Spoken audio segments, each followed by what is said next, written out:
Hey, everybody. Welcome back to another episode of the 435 podcast. I'm your host, Robert McFarland. Over the next several episodes, guys, we're going to be doing a deep dive into the 2025 municipal elections. Mayors and city council members from all over Southern Utah are going to be seeking your vote in helping shape the future of our cities. So this is the place that you're going to be able to get one-on-one conversations with all the candidates to help you make the best decision for you come election season. So please make sure you like and subscribe, share it with other voters throughout Washington County, and make sure they have the information they need to make the decisions that are going to be best for us in the county. We hope you enjoy this episode and this series of episodes, guys. We'll see you out there.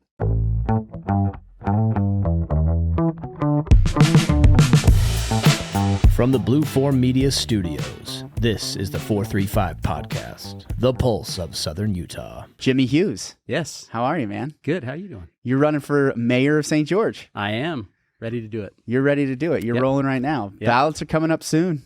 Yep. The 22nd, I believe, is when they'll start showing up in homes, is what I've been told. So yeah, it's awesome. So we're in the final stretch. Yep. How you feeling? Feeling good. I'm feeling really good. The feedback I'm getting as I get out and visit with people is really good. Yeah. Obviously, I've been in the community for a while, so a lot of people know me. Just a little while. Yeah. And my career, my job, my real job is working with people. So yeah, I'm out there quite a bit. So the feeling's good. It really is. So for people that don't know you, I mean, they know of you, but maybe don't know your background, maybe give a little, a 60-second, who's Jimmie Hughes? Yeah, so born and raised here in St. George, went away to California to try to find my fortune, ended up back here, been back about 20 years, met my wife in Salt Lake, spent some time in California. My first career was in as a mortgage broker and a real estate appraiser, so I have some real estate background there. And then about the time I decided to run for city council back in 2011, I changed careers and got into the mortuary business. Went back to school and became what we call a funeral director here in Utah, or a mortician, more commonly known as. Yeah. Started a mortuary with some partners who've all since left. So it's my wife and I now are the sole owners of Hughes Mortuary. Nice. You just opened up a new location or a new building, right? So we bought a piece of property and did an addition and a total remodel. So we're like a brand new facility. So super excited for that. Invested quite a bit of money into the community.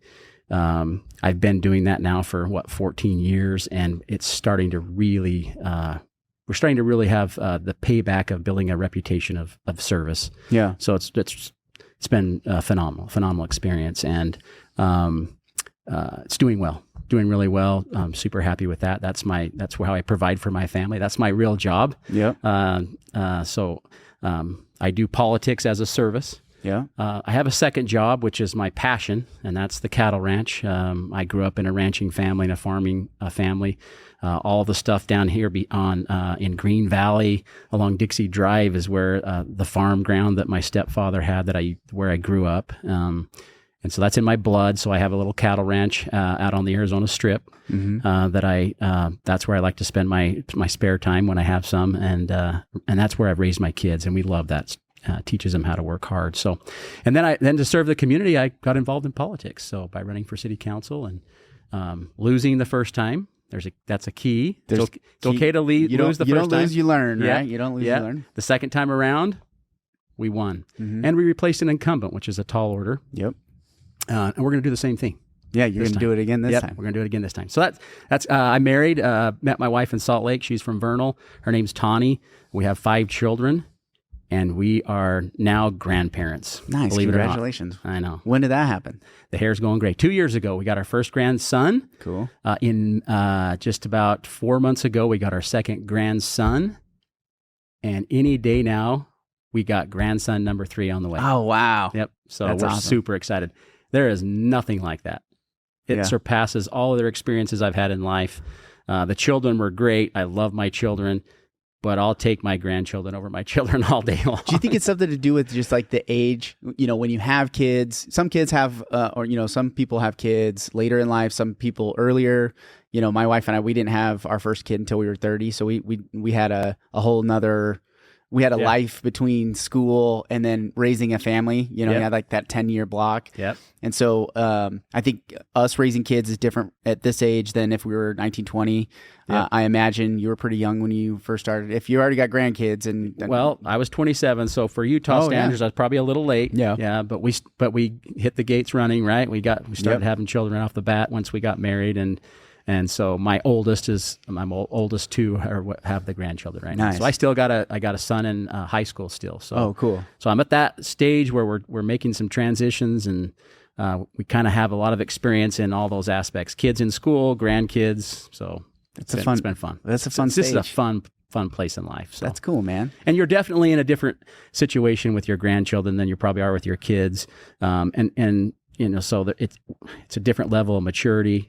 And they're just fun. Where kids can sometimes, you know, you got them 24/7, right? They're a challenge. The grandkids, you get them when they're in a good mood, and you send them home when they're not in a good mood. And you know, they love grandma and grandpa. And that's nothing like they run in the house, they jump out of mom's arms. They could care less about mom and dad. Grandpa.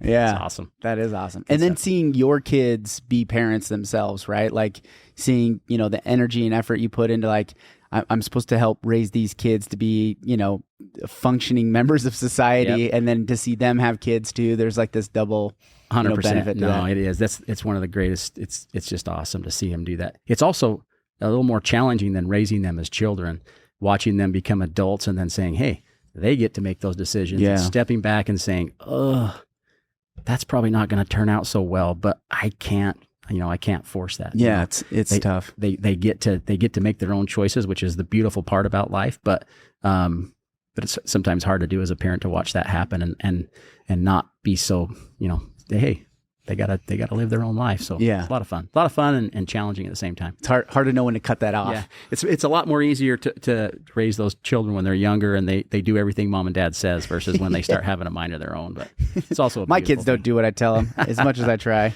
It's a beautiful thing at the same time. So cool, man. So St. George has grown a lot. You've been city council member for quite a few years. Since 2011. 2011. So you got a lot of experience.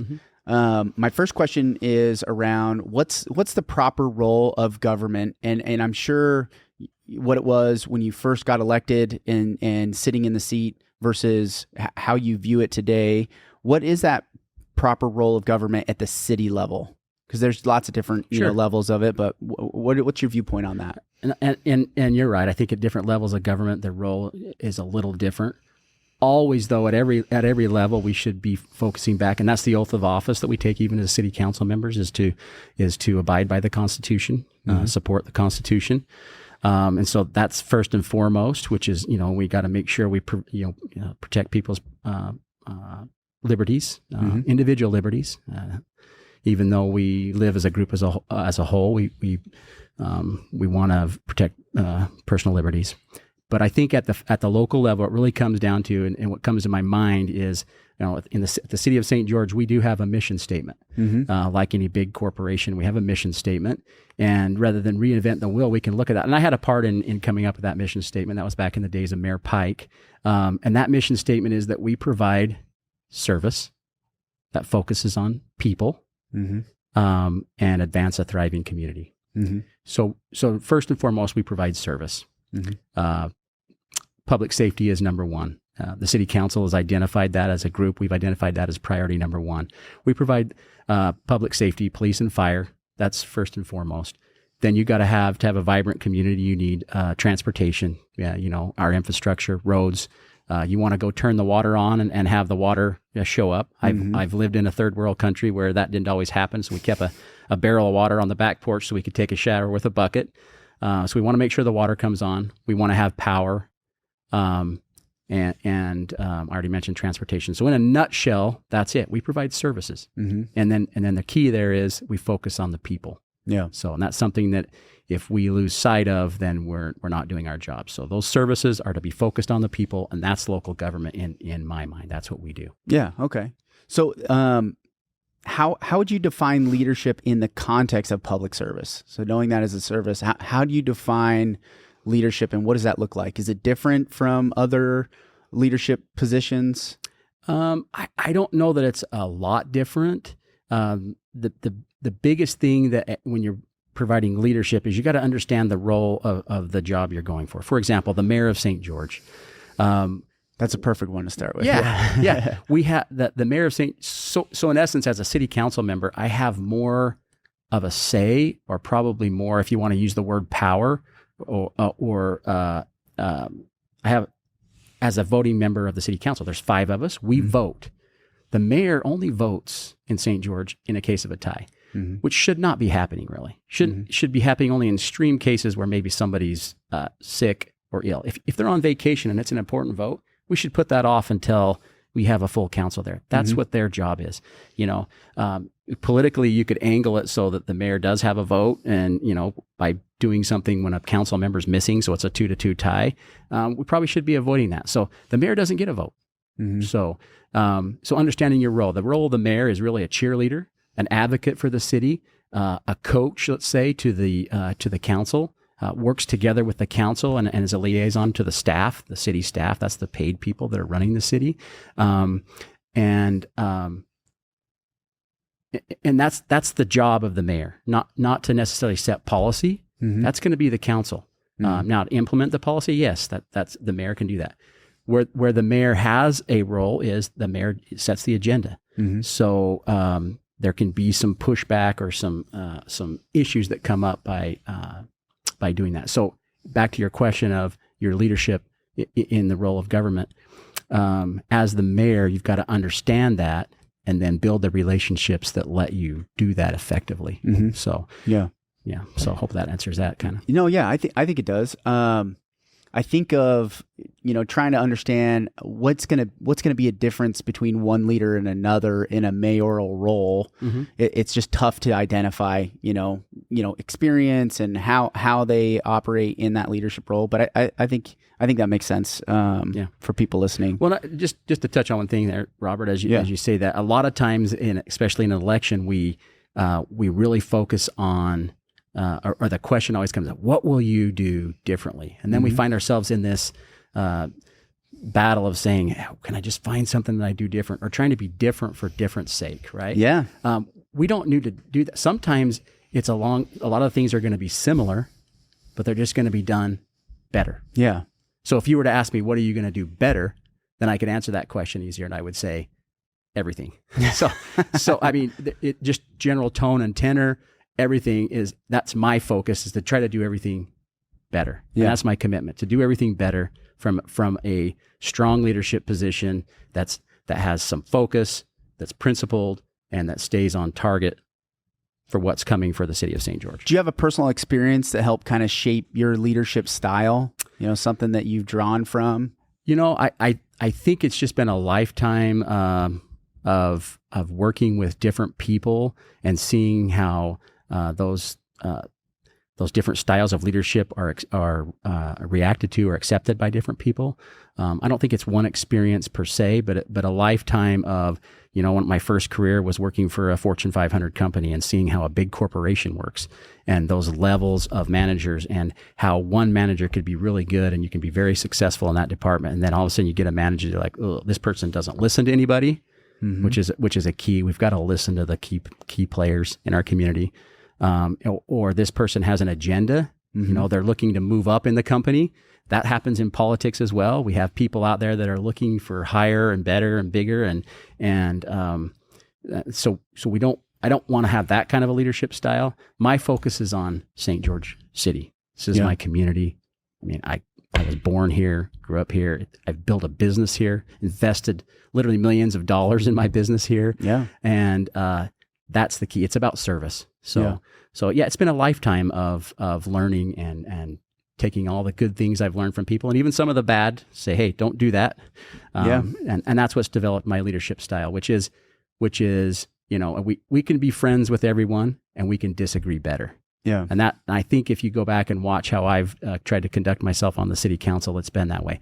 We've had some great disagreements, but I've always tried to, despite maybe what the other party's doing, to disagree better and just to hold my ground and say, hey, this doesn't work. And sometimes that's hard to do because you might have friends or neighbors on the side of an issue that you feel is wrong. And you have to say, hey, I feel like that's wrong. Yeah. So, well, the disagree better. I think it's a funny it's a funny statement. I know Governor Cox, he had the Disagree Better campaign, and thinking about, there's lots of different ways to disagree with people, and we get so caught up in the emotional aspect of some of these decisions that we lose our heads a little bit. Right. You know what I mean? And so, in principle, he took a lot of flack from certain portions of the Republican Party on the Disagree Better part because, some people are just fed up, with certain politicians. But to his point, I think there's a constructive way of moving forward, and then there's a deconstructive way. And I think that's like the main focus is how do we constructively disagree and be able to make decisions and keep the ball moving forward in the best way possible, while still. If we move too far that way, and we have this probably more so in Utah than a lot of other places, we want to be nice, right? So sometimes we forget to point out differences because we trying to be nice. We can't go that far to say, hey, we've got to point out differences. It's okay to talk about how we might do something different. It's okay to disagree. And so we don't want to go too far that other way. Yeah. So, and I think maybe when you mentioned Governor Cox, that might be, that might be where he got some of the flack is, you say that, disagree better. And then you say, wear the damn mask. Yeah. Wait, I know. There's two different messages there. this is off topic.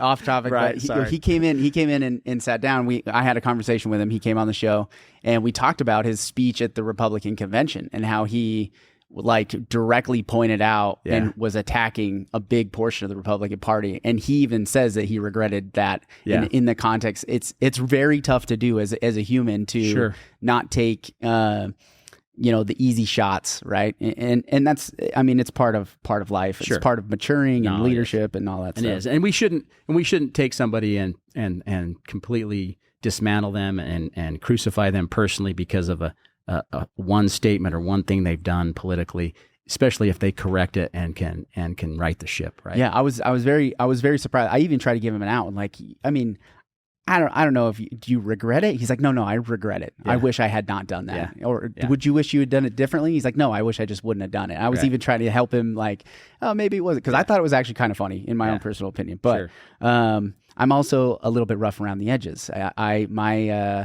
My leadership hasn't evolved probably as far as I wish it would have, and being snarky is something that comes very natural to me. Yeah. But it's not good at the political side of things. Right. So, and you might kind of answered this question already, but how do you believe leadership, or do you believe leadership requires absolute consistency, like unwavering resolve in decision making, or is pragmatism, flexibility more important? Which side of that do you kind of land in? Sure. We have to have some flexibility. If we don't have some flexibility, we're not listening and we're not going to be responsive to the people we represent. Where consistency comes in is we need to treat everybody the same. We need to be able to have a policy that can be consistently applied and not leave room for people to say, well, you're treating this party unfairly. So sometimes that consistency means less is better. When we see things with our ordinances and stuff, sometimes less in the ordinances is better to allow people to do what they want to do and still have consistency where we have the main points are being hit. And then there's some flexibility. One of the things I had to learn early on, and I had these clashes with city attorneys early on as I started serving as a city council, is, oh man, these people, this makes sense what they're trying to do, but it doesn't fit our policy or our ordinance. Can't we just fix it? Well, if we fix it for them, we got to fix it for everybody. So then it comes back to, well, let's fix it for everybody. So one of my greatest accomplishments, not really, but chickens. Yeah. When I got on the city council, you couldn't have chickens. Really? In the city of St. George, right? And so we changed the policy. Well, but these people got a big yard, so let them have chickens. Well, no, we can't do that. So you have to go back, change the ordinance, make it simple. Hey, you can have chickens. We're gonna try to avoid conflict, so let's not have roosters that are crowing in somebody's backyard. But you have some chickens. You can have your egg production. It's a great thing, small thing, but that's kind of how it happens at the local level. Let's just fix those things so that there's both consistency and flexibility, so people can live how they want, have their individual liberties. So yeah, you got to have a little both. You got to have a little bit of both. Yeah, there's a pendulum there. Well, thinking about where we're at, let's just say the last couple of years. Let's say the last 5 years. Do you feel like at the city council in St. George, from your position, has there been, on the scale inconsistencies? Do you think there's something there that could be fixed or have changed a little bit? Do you think there's some inconsistencies there that you'd like to see changed? Inconsistencies maybe with how we have interacted with each other. We've had some pretty contentious, maybe social issues that have come up, and some issues. We went through a city manager change and some stuff like that. That I felt like could have been handled differently at the leadership level, right? As someone deeply involved, we could have handled that a little differently. Those are probably the catalysts, and maybe getting a little off topic, of why I'm sitting over here doing this. We've talked about what I do. I've got plenty to do. This isn't my job. I provide for my family in another way. This is public service. I could find a lot of ways to spend my time, but I think we can do better at that leadership level to make sure we do have consistency with the council members, a culture of where the council members can speak freely and not have to be worried about being attacked personally, and can collaborate together with a coach or a leader who is saying, okay, your ideas are valued and let's bring them to the table, but maybe your ideas aren't a part of the majority, and so how do we get you to come to the table? That's the leadership or the role of the mayor, in my opinion, and that we could have that could be done better. And to create a place where when the next council person comes in, because we move on, that there's some consistency there in being able to speak freely, listen to the people, carry those ideas from the people back to a policy position that can then be placed into the city, and we can be the vibrant community that we want to be. Got it. So, that makes sense. That's helpful. How do you? I don't want to ask. I changed my mind. I don't want to ask that question. I want. What is the role? What role does the community input play in your decision making process, and how do you weigh it against your own judgment? I know you've faced a lot of contentious, zone changes, approvals of certain things. How does the community input play in that decision, and then how do you weigh it against your own? So that's number one. And I will say I've had some things that I've thought, okay, this is the way I think, that this might need to happen this way, and then you get some community input, and you go, wait, I never thought of it that way. So let me kind of go back and revisit this. We just saw that recently with we were getting ready to pass an airport ordinance, and then we had some people from the airport, some pilots, come to the meeting. We were ready to pass this new ordinance or policy, and they came in and said, "Hey, wait a second." And there were some good points brought up. So listening is very crucial. So bringing that information to the table is number one in my book. We do have to listen, and then. As it comes down to making the decision in your personal judgment, then I better have a really good position to say, well, everything that they're saying is incorrect. I better have the facts to back that up. So I think that input from the community is vital and should be the number one priority in the decision-making process as we make those decisions. And then at the end of the day, we have to weigh all the legal aspects and maybe the information that the public hasn't paid attention to or chooses to ignore, because we all might just not have it. Right. And we all want to promote the things that benefit us. Right. So at that point, then I have to say, okay, what's the least obtrusive option and that benefits the most people?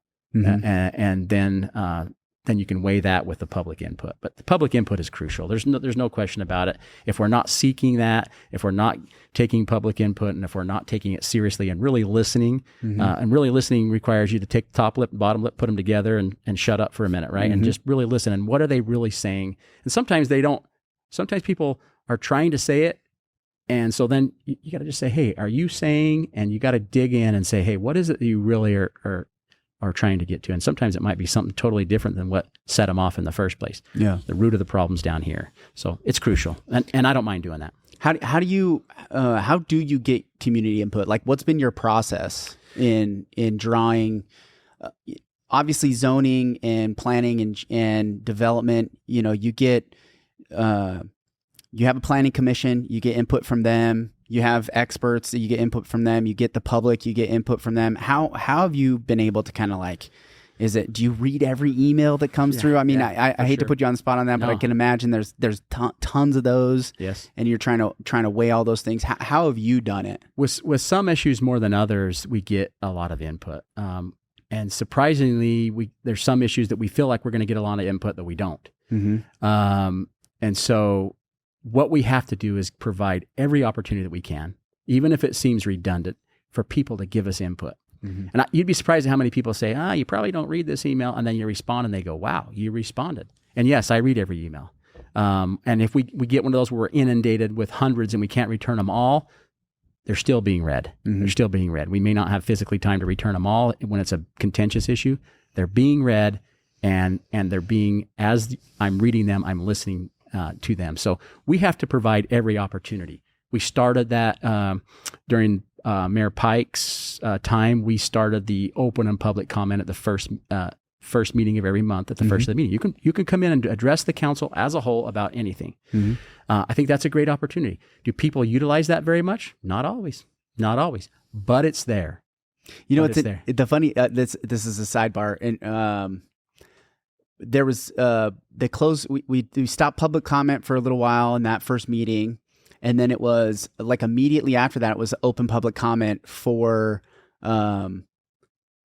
you could basically talk about what was on the agenda. I think it was they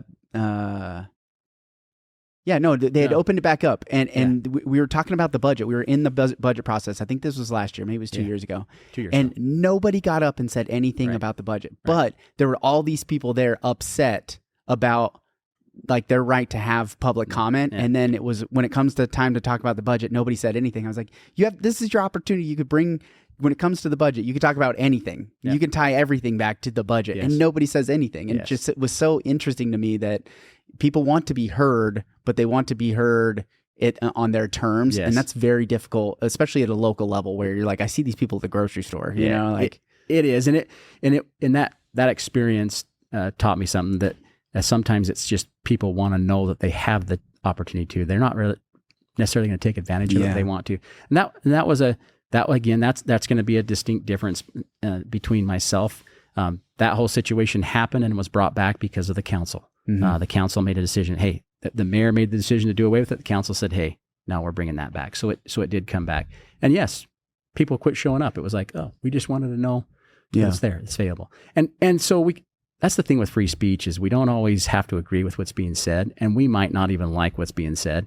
And it might take another hour of our time at the meeting, which they sometimes get long. So I understand there was a conflict. It was getting out of hand, but we should always just provide opportunity for people to come and talk. And our phone numbers and our emails are published on the city website. People can call us anytime. Every time I return an email, I put on there, please feel free to contact me anytime in the future. Your input is always appreciated, always, whether I agree with you or not. Yeah. So I add that to the bottom of all my emails. I want to know what you think. I appreciate that. Okay. If you had to choose between preserving cultural heritage and fostering innovation in the city, which would you prioritize and why? That's been a lot of our challenge. And you've probably talked about this with other people, but St. George, one of the complaints that people have about the growth in St. George is, we're losing our identity, or we're not the St. George that I grew up in, or, all those things that make us a place that people love to live. I mean, we got the weather, we got the beautiful scenery, but still without the culture, the people, the Dixie spirit, whatever you want to call it, it's not the same place. So people are worried about that. So as we progress and as we grow and we want to have advancement in technology, that's the killer question, is how do we balance that with the heritage? And I think the best way to do that is to always ask that very question. What is this going to do to the heritage? And if I don't make this decision, is this going to stymie us from progressing? And then is there a way that you can have a win-win? Mm-hmm. And I believe a lot of times if we just stop and be patient and engage the public, there are many ways that we can win-win, that we can progress into the future and still protect our heritage, protect those traditions. I use TP. We all need TP. Okay, Traditions and progress. And toilet paper. Yeah. Traditions and progress. It's an easy way to remember it, right? Yeah. Traditions and progress. We cannot forget those traditions. That's why you see us spending time and money on things like the Sun Bowl. Yeah. That's a tradition that's not just a St. George tradition. It brings the whole county together. Yeah. You cannot, people go there to watch the rodeo. Yeah. Mostly it's to go there to interact with the other community members. Yeah. While there's a rodeo going on. Yeah. You cannot replicate that. We cannot. We went to the monster truck rally down there too, and it's just like the setting and the set and the truck. It's so much fun. So with It's like this seeing everybody renovation, down we're there. going to be able to do some other concerts, some other things right in the heart of downtown. I think we can't forget that. There's some things like the marathon. These are deep-seated traditions that bring people together and our community volunteers and all that. And we can still do that and have progress, like Tech Ridge. Yeah. The whole idea behind Tech Ridge was to provide some opportunity to progress, to have tech jobs, things that our children who live here can stay and make a decent income, which they're going to need now more than ever in St. George because of housing prices. That was the whole idea behind Tech Ridge. And I think we can do both. I really do. But it starts with making sure we ask the question instead of just saying, this is my developer friend and these are the guys that have all the money. Whatever they say, let's do it. Yeah. There's going to be a balance there. And quite frankly, in my conversations with those guys, the developers, the people that are basically making money by developing all these things, they want that. Yeah. They want us to ask that question. They want to build a community that is sustainable and that lasts into the future and that people are proud of. They want to build good builders and good developers are worried about their legacy. Mm-hmm. So they appreciate the pushback and they appreciate us getting together and working together and coming up with a plan, a master plan, and some progressive things like Tech Ridge that can move us forward, still respecting to the traditions. And if you look at why we chose Isaac Barlow for Tech Ridge, his presentation, he was a nobody, right? We had one of the biggest developers in the state of Utah, the Gardner Group, ready to do the project. They came and made a presentation. And then there's Isaac, who had a vision that paid tribute to the heritage of St. George, the old airport, and how the streets line up with the streets of St. George, and several other things that were like, I get chills thinking about it now. I was like, man, this guy's got a vision. Yeah. I don't know if he can make it work or not because he doesn't have any experience in that, very little experience, but he's got a vision that we all bought into, and I think we all still support today. Yeah, he's rolling. I mean, it's rolling. It just like anything, it takes time to just build infrastructure and get certain things, milestones passed. But he's brought in businesses and he continues to grow up there, and it's going to be incredible. And I think most people are still like, is that Tech Ridge thing ever going to take off? And it's just like, it's just right. I mean, it's like the SpaceX. It's about to take off, and it's gonna grow really fast. It'll be amazing. I'm super excited about what he's done there, the stairs, and what he's getting ready to do. And this comes from a standpoint of, I was worried about those traditions. We talked about the density of some of the apartments that are going to be up there. I was a no at first on those. It's like, ooh. Is this going to change the character of our community? Is this going to void our traditions? Is this going to make us just anywhere big city USA? And Isaac and I had some very back and forth, contentious back and forth conversations. And he might even tell you that I was like a thorn in his side, saying, "Ugh, we were looking at some of the highest density in the state of Utah up there." Mm-hmm. And so I think it was okay for me to say, "Hey, wait a second, is this really where we're going?" And then to hear the reasoning, and then to see, hey, here's a place where higher density and even higher heights backed up against that hill will probably work. Yeah. Let's go with the progress side versus the tradition side, where let's mesh them both together with a great community event space and space that the public can come and recreate. And maybe we have a win here. Yeah. So that's what I'm hoping for. Yeah, I think so too. I think about those two things, and I think of what made the community so tight-knit. Yeah. I think it's because it was a small community. Everybody knew everybody. Yeah. But as we've sprawled out, and we have these large neighborhoods, and we've gotten further away from city centers and these community spaces like the Sun Bowl and the parks, where now everybody has their own little park and they have their own little silo of things. Yeah. We've actually started to fragment the community, where, and this is just my own personal perspective, is if we were to increase density at a moderate rate, there's community crashes that you're forced to crash into your community and talk and actually interact with each other versus being able to be like, oh, I know my 4 people on my street, and then that's the only people that I know and need to know.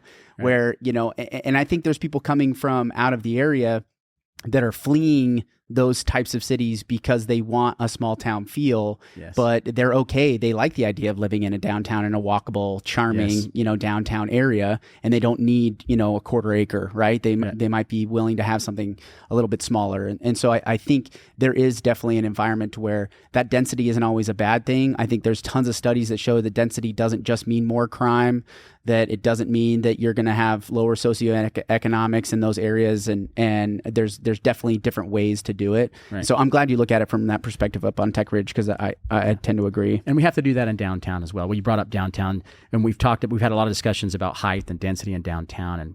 And part of our master plan for downtown identified that people want to be able to be downtown yet still enjoy the views, right? See the Red Hill, we talked about view corridors. When we brought in the community, we spent really 3 years talking about what's important for downtown. And that's, I was resisting and still do, too much height where if we don't want to create a boulevard of just high rises. But what came out of that discussion was the thought, well, what we can do in a lot of areas is we can stagger it. We can still go higher and maybe have a step back after 1 or 2 levels and still protect those view corridors. But without somebody pushing back and saying, hey, I'm the anti-height person. We might have just said, oh, well, we either nothing, no high rise, or we can do this in a manner that still protects our downtown integrity and look at some of that. And so that again, we balance that tradition and progress, where I think we've come up with some good plans, and you're going to see some stuff happening on the boulevard right downtown that are going to be spectacular. I think that are going to show that we have a mind for progress, but we've also taken into consideration that tradition and the view corridors. And I took some heat from that. There's a stark difference between myself and the current mayor on that. And I'm glad I did that, because I think we got a better result. And I think the council as a whole agreed with me, and now we're all kind of in agreement on that plan. So that makes sense. This kind of goes along the same lines, but maybe more of a business development angle versus just density level. So what is the role of economic growth in a community's well-being, or at least in St. George well-being, and how does it compare to other priorities like quality of life and cultural preservation? When you set those priorities aside and you think, okay, the well-being of this city is tied to these different elements, how does economic growth, quality of life, and cultural preservation, how do those 3 priorities fit for you? So quality of life to me is number 1. Okay. We want to have a good quality of life. And then I think if you kind of go around that triangle, or if you talk about economic prosperity or economic development, that would be quality of life is directly related to that. Then the cultural resources, or if you, that would probably be number 3 for me. But I think we can do a win-win if you take all 3 of those, where if we try to balance those things, you take, for example, the Northern Corridor. Look, we wanted the open space up there. We want a place for the turtles. That's fine.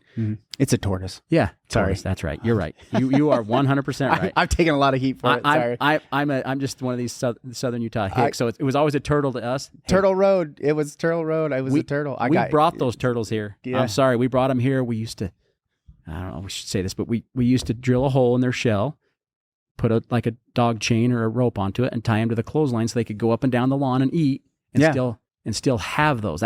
When I was young, that's what we did. We brought them up out of like the gorge and some of those places, and we kept them, and then they got loose, and then now they live up there. So but from what I understand, they are original to here. From what I understand. But either way, we brought a lot of them here. Yeah, the tortoise is important. I believe that it is important. There's a lot of reasons why I believe it's important, and also the Northern Corridor is important. And I don't disagree with that, but we also have to talk about, the funny part of that, which is sometimes we go way overboard. Like we can't build this road that was always planned look, I've been around a long time. We've had public hearings on this, at the national level. This is a done deal. And then administrative BS, if you want to call it that, has stopped it. We have a responsibility to move traffic safely and effectively. That road's been identified and is needed. So that's a case of where we've maybe culturally let, or resource-wise, let that dictate. And now we've moved the road so far south. I'm hoping it's still going to be effective, and it's still going to go through the reserve, and it needs to be done already. I'm sorry. And we still protect all of that area. And you know what? That road's going to be a great natural fire break. This has been my argument. The main argument with conservative Southwest Utah is that there's a fear that the additional road traffic could cause fires. And in my perspective, it's like, yeah, and it also makes it, when the fires roll out in those types of deserts, they're low fires and they move fast. Yes. And so having a road to break that fire, like an actual road, not just a piece of dirt, is actually really beneficial in managing the fire. That was my argument too. And I've never understood that being a concern, but we're on the same page. Yeah. And that's what's been the biggest detriment to the tortoise so far as several years ago they had a big fire. That's what's killed the most tortoise since the reserve's been there. So there's some win-win there that gets, and we don't have to open up that area to development. That's the decision. We can make that decision. The decision's already been made on that. But to try to say, well, no, we can't do that. And we're going to force all that traffic down to one-way streets on the Boulevard and Tabernacle, which is one of the options that was, or 100 South, is that we're going to make those two roads one-way streets. That's going to expand Red Hills Parkway. Yeah. That seems kind of crazy to me. It's like, why? That's the whole environmental, not to get too sidetracked, the whole environmental movement. I'm an environmentalist. I'm a cattle rancher. The environment is important to me. But when we just say this, that we're not smart enough as human beings to have a win-win in the environment, that we can protect the environment, that we can manage forests, we can log, we can graze, we can recreate, and still preserve the integrity of those places. The idea that we're not smart enough as human beings to do that is ludicrous to me. Yeah. We can do that. We can win on all levels. We can and we will. Yeah. And I think this goes back to what we talked about too with density, is that if we continue a pattern of sprawling out, it is going to make it more and more difficult for us to manage the environment, from water conservation, energy development, and also protecting the open spaces and the places, the reasons why people love to live down here, right? And so, that density, I think there's a big trade-off here, is that we have to kind of rethink density. Is what's the trade-off here? Is that if we don't go dense, we sprawl, and as we sprawl, that those things continue to get eroded away, and it makes it more challenging. But there's a pendulum that swings. Oh, so there's a pendulum that swings there. Yeah. I think this question too, I'm thinking about Costco. What's the role of the city from your perspective, in incentivizing that economic growth? Because if you look at tax base, how do we gain revenue as a city to provide those services, public safety, infrastructure, those types of things? Economic development to me sits above that with quality of life. Let me take a step back. How do you define quality of life? Like, from your perspective, when you say quality of life is this, what is that? So, and you're making a good point, by the way, there. And I wouldn't argue with you that economic development comes before quality of life. But quality of life to me means I can pursue happiness at what I see happiness is in a safe manner. That's where public safety comes in. And that I'm going to be hindered as little as possible by outside influences like the government. So I can pursue happiness in the way I see it with my family, or however I choose to live my life. That's quality of life. And I have opportunities to do that. So you're probably going to ask me about economic development and where that comes in, and maybe even specifically about Costco, which, by the way, is going to break ground here any day now. Yeah, it's coming up. Yep. So on the second Costco. That whole idea, the Costco thing, the sales tax revenue, that was a no-brainer. Yeah. Any business owner or anybody that has a business sense is going to take that and run with it. And it's going to have very little impact on other existing businesses, right? People are going to shop at Costco for certain things. They're going to shop at the local store for certain things. That Costco would have went to another city, directly affecting our tax revenue, our sales tax revenue. It was a win-win. What we gave them in economic incentive is going to be gained back in 2 years at the most. Easy. And so, Easy. So what are some of those other ways that you look at it, right? So Costco tax revenue, you're like, it's my job to be able to shore up a revenue base so we can continue to provide services. Does it extend beyond that from your perspective? So when, in the old days when we used to have a county economic development council, Scott Hershey was I can't remember what we called that, site select or something like that. We always use the word value added. And I think that's something that we do still look at, even though we don't maybe call it value added anymore. We need to look at it from a standpoint is this bringing in outside money, or is it taking money that's already here and taking it away from existing businesses or existing things that are already here? Am I incentivizing competition for a local business, or am I bringing in outside money? We want to bring in money that's not already here, that grows the economy, right? If it's just recirculating the same money, then we should probably stay out of that. And so that's where it comes down, like with Costco. When Costco that's a regional place. They're going to come from Mesquite, Littlefield, all those areas, and shop there. They're going to come from our neighboring cities, Washington, Santa Clara, Ivins. They're going to come there and bring money, sales tax money that's not already in our city, or that may be going to another city, and they're going to bring it into our city. Yeah. So that's where it makes sense. There was this thing where we should never incentivize a business, but that's just such a great investment. I mean, for what we spent to get them there, quite frankly, purchasing a piece of property that was way more expensive than in the neighboring city where they looked at another site. They wanted to be here. It wasn't that hard, right, to convince them. They wanted to be here in St. George so bad at that location that it was just like, hey, let's give them a little that we're going to gain back. So you got to look at it. Is it a value added? And I believe that is. That's going to bring in money. It also opens up more area in the old Costco for people from that side of the county to come in, outside money, Hurricane, all those places, even as far as Cedar City and surrounding areas. Maybe relieve a little bit of the traffic at Green Springs, just a little bit, hopefully. So to me, that was an all-around win from a business owner's perspective. If I was an investor looking at it from the city standpoint, I would make that investment right now, every day, all day long. Yeah. So it was a no-brainer.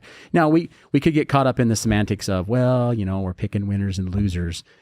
I don't think in that situation where everybody wins from that. It's going to keep me as a business owner. It's going to keep my taxes lower because we're getting revenue, sales tax revenue from that allows us to provide the public safety that we're providing, to fully fund, our Safe St. George plan without having to raise your property taxes. All those things. It's a benefit for everyone. It rises all boats. It's just a no-brainer. So hopefully that kind of answers that. No, I think it does. And I just look at, outside of just the sales tax. I'm interested in how what role does the city actually play, and I think that value add is actually an interesting point that has been said. I had Chad Thomas on, and we talked a little bit about that. It's like what is the benefit of bringing in and incentivizing certain businesses into coming in here, and that's another great episode. If you're listening to this and all the candidates going back and listening to Chad Thomas talk about economic development in St. George and the city's perspective, because you have the city council members, but you have full-time employees and staff that are like, hey, this is the direction that we've been directed to go by the city. Chad and was the city a great hire. He's great. He's super funny, and I think he's super smart. Yep. And so, I think of all these things, and I'm curious everybody's perspective on, does the local government have a role to play in that development of the economy? And, you could go back and say, well, the government needs to stay out of private business, but we've evolved to a place where that's not always necessarily the case. If we would have raised property taxes along the way over the last 40 years, maybe sales tax wouldn't be as important of a function within, but that's the way the city's built on now at this point, right? But the beautiful part about sales tax versus property tax is everybody, even our visitors, get to share in that burden. Versus placing all that burden on just the residents, especially those residents, long-term residents that maybe are retired and they're on a fixed income. That should not be our first place to look. Let's capitalize on it being a vacation spot and bring in revenue that way. Sales tax and things like the TRT, the transient room tax, those are paid by that big influx of visitors, our tourist economy. That if we need to, which I'm not saying we need to raise any taxes, that should be the place where we're looking first versus property tax. Okay. Last question. Yes. And I'm sure you'll have your own thoughts on this. What's your perspective on term limits? And I know you've held office for a while. You're looking to change offices, Yep. which helps. But Yep. what do you see value in term limits? Do you not see value in it? What's your perspective on it? Maybe there's the city term limits, but maybe state and federal. Like, how do you view that? So I understand that argument, and there are some people I see in our federal offices that it's like, oh my gosh, we need to do something there, right? Yeah. The ultimate term limit key is the ballot box. Yeah. I really feel like the voters should be free to make their decision. If I'm not doing my job, they should get rid of me. Mm-hmm. If other people aren't doing their job, we should get rid of them at the federal level. So I understand the argument, but I default to especially at the local level. And there are some cities, maybe St. George not so much, but there are some cities where you might not have people step up to the plate. And if you've got a person that's doing a great job and has the proper perspective, and they decide to put in 12 to 14 years, why not? Mm-hmm. And if they're not doing their job, get them out if there's somebody else willing to do the job. So there are a lot of places where I think term limits would be detrimental. And if you are going to do term limits, I think they need to be across the board. Like, I don't think Utah should have term limits on our Congress or senator if other states don't. That puts us at a disadvantage, right? Because you've got someone back there that's so ingrained and has all the keys and tools and relationships, and then we're having to change every 4 years or 6 years or 12 years or whatever it is. That puts us at a disadvantage. I don't think because at the federal level it'd be a federal law, because the state wouldn't be able to control their federal appointees like representatives like Congress and Senate. Sure. The state wouldn't be able to do that. It'd have to happen at the federal level. But at the federal level, you feel like some kind of a term limit at the congressional. I think there would be some wisdom in that. But again, it has to be applied across the board. I think it's a little tougher at the local level, especially in a lot of your smaller cities, or even you might find that sometimes in St. George where they're just people aren't interested in, and all of a sudden you say, okay, well, this guy is still, but the only other people that are interested are maybe, people we're not so fond of or don't have a policy like us. So I think the ballot box, having fair and free elections is the way to do it. And I'm still okay with that even on the federal level, but I just wish people would wake up and vote the right way, which maybe is the way I think. But yeah, I defer to, hey, let's be active in our communities. Let's be active voters. Let's be informed, and let's get rid of people that aren't doing the job that we like, and get people in there that will do it. That's my hope, and that's what I feel like is the best way. So yeah. I'm not really big on the term limits thing. I think people should wake up and vote the right way. Yeah. Okay. Which is, sounds good. Vote the right way is a matter of perspective. So. Yeah. So if they want to find out more about you, where do they go to find more information about Jimmie? JimmieHughes.com. And they always got to remember it's IE. It's JIMMIE, not Y. So JimmieHughes.com. There's some stuff there. My phone number's listed there. That people on the city website, my phone number, my cell phone's on there, my email's on there. Email me, call me. I know I've made a career out of, serving people. I love to talk to people. I love to hear issues. Call me. Okay. Let's do it. Okay. Sounds good. JimmieHughes.com. You can also go to votestg.com. You can find all the candidates. We have survey questions. You'll see all the interviews there. Yep. You have all the 5 major cities across southern Utah: Ivan, Santa Clara, St. George, Washington, and Hurricane. All the candidates are there. Their surveys, the interviews, all in one spot, votestg.com. We want to get out the vote. The goal is to raise the ballot box. We want to put more voters in there. In 2023 primaries, there was only 13,000 people in St. George that voted. Yeah. Out of 37,000 ballots that went out, only 13,000 came back. We want to increase that voter turnout. So make sure you share this with friends, like and subscribe. Make sure you pay attention, because we got all the St. George candidates coming on. So we hope you enjoy this episode, guys. Jimmie Hughes, good luck, buddy. Yeah, thank you. And thank you for doing this. It's awesome. It's good luck. Yeah. I appreciate you coming on, and I know it's a thankless job running for city council and mayor. It's a tough job, but I appreciate you doing it, and especially for how long you've done it. Yeah, thank you. Appreciate that. Okay, guys, we'll see you out there. Thanks for listening in. If you enjoyed this episode, please like and subscribe. Make sure you're following us on all the social media websites. We love your support. We love the dialogue. We want to continue that going. Find us at realestate435.com. We'd love to help you find a house here in town or help you get wherever you're going.